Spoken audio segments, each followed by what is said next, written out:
Hello, my name's Kara Ferris, and I'm going to explain about my readings. And so, my first reading was in the textbook, and what stood out to me the most was you should allow the text to take you outside the ideas that you have already held and to introduce you to new terms and concepts.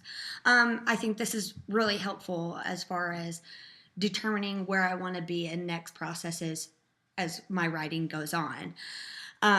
This also applies to the readings that we're currently doing, thinking outside the box. What is the author trying to say, and how does their writing portray to me, and how does it relate with what I'm trying to get across and brainstorm?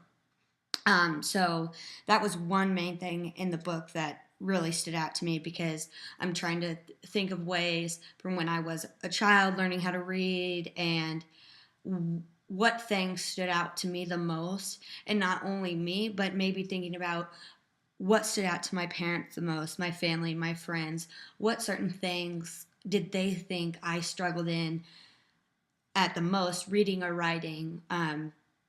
And what I can do now is to write about that and explain it in different ways from different points of view. And the next article that I looked into was in the Times by Matt Peckman, and this was big to me because I can't believe that they're designing iPads for a child toddler chair.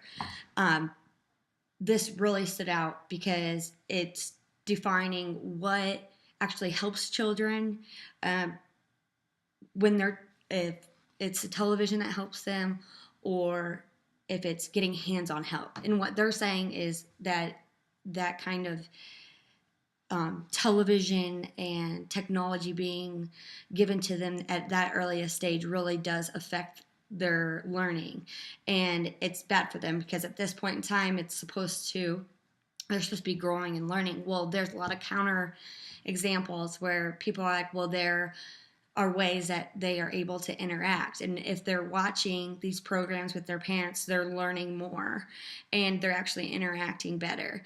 And I feel like at every stage that there's different realities of when things are taken to a too extreme.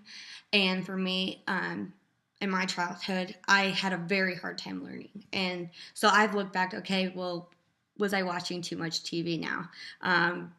Was it other causes? So this article really got me thinking about what were the causes of why I didn't want to learn how to read and what were the effects of my surroundings. The next article I read was by Kendra, and how I learned to check mine instead of making fun of people's grammar on the internet. This was huge to me because I just started blogging. And I always was criticized all growing up about my grammar. And people don't realize that it's taken very personally. And the people that are able to effectively communicate and express those things, it becomes hard to differentiate, what if they're trying to be rude or if they're just trying to help you out. So that's another thing is I'm thinking about my further writing is who were the people that helped me learn the most, and what were the challenges that people brought onto me? Was it that I was being corrected too oftenly when I read out loud? That was one thing when I read out loud to peers in class. I remember being very self-conscious and afraid to read because I would be constantly interrupted by the teacher or classmates next to me saying, oh, that's incorrect, and so on.